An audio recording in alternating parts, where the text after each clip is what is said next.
Welcome to this week's episode of Hey China with Emperor Meow. I'm your host, Emperor Meow. Surprise! Just kidding, my name's Emily. So this is gonna be a really fun episode. It's a new year, we got a new background, I'm wearing a new dress, and we're just gonna try to do things a little differently this new year, you know? Get some new perspectives. Last week's episode was 画蛇添足. I hope you guys really like that idiom and maybe you guys were able to use it already. But if not, here's another episode. Today's idiom is called 买椟还珠, and the literal definition is buying the box and returning the jewel. So here's how the story goes. Well, before I move on, my producer says I should introduce my co-host. This is Soybean, if you've never seen him before. He's my morbidly obese hamster, and he's always trying to take my job. Anyways, I actually have another member of the crew here with me today. This is Burger Bud. Hi, welcome to the show. I should get Soybean back now. Welcome back, Soybean. I hope you learned from your temper tantrum. I'm reflective? Yeah. It's the shine that comes with youth. I'm just so radiant, so youthful. Okay, I think I'm okay with it. I mean, I meant to be gross. Have you guys ever done that before?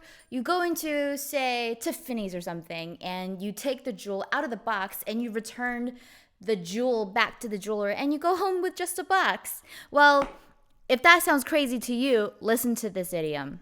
A long time ago in China during the spring and autumn period, which was about 771 BC to 476 BC, in the kingdom of Chu, which is Chuguo, there was a man from the kingdom of Chu who got his hands on a beautiful pearl, and he wanted to sell this pearl at a decent price. So to package this pearl, because you've seen pearls, they kind of lack luster in general, and they sometimes are not even white.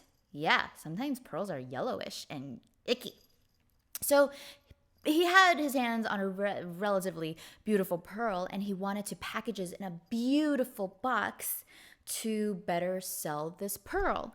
So he hired a designer to build a custom-made box built from mahogany wood. He decorated with jades and other gems, and it was just an absolutely beautiful box. You know, imagine the box being possibly even more beautiful than this pearl that he was trying to sell. The box itself looked like it was worth $1 million.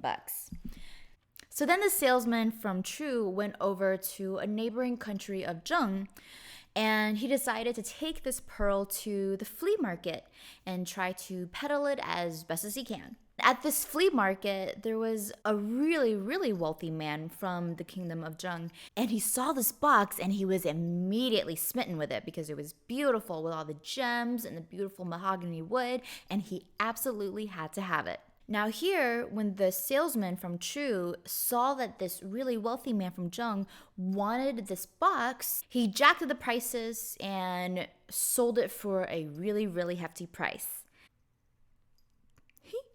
And without hesitation, the rich man immediately dug into his pockets for money and completed the transaction. However, the next part got really weird.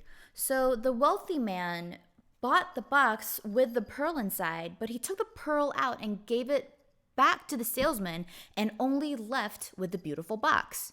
Now, the salesman from Chu is very confused. Yeah, he did spend a lot of effort making the box, but I mean, the real prize here was the pearl. Yet here you have this wealthy man who didn't want it at all. That's the end of that idiom. Pretty weird, isn't it? So the moral of the idiom here is that sometimes wealthy people don't really have good taste. The item of value here is clearly the pearl, but because the wealthy person is completely attracted to something shiny and bedazzled, he actually went for the cheaper item instead of going for the item with real value. Sometimes you just have a really wealthy person who knows the price of everything, but the value of nothing. And in China, we like to define this person as having really bad taste. Okay. Did I explain that clearly? What I love about every idiom is that there's always a meaning on the surface, but then there's also another meaning underneath. When you think about it, this salesman spent all this effort decorating a bespoke box, and he's the one that actually missed a point. If this beautiful box was able to make the really wealthy man happy, then who cares whether the pearl was valuable or not? And I guess what I'm trying to say is sometimes it doesn't take something of amazing value like this pearl to make somebody happy. You can actually be very happy with a regular ring, and it doesn't have to be a ring from Tiffany's. Isn't that correct? Although that's not to say that I don't want to receive Tiffany's from my boyfriend anymore. Okay.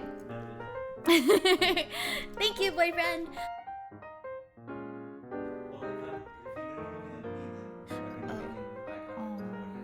Okay. Darn. Oh, okay.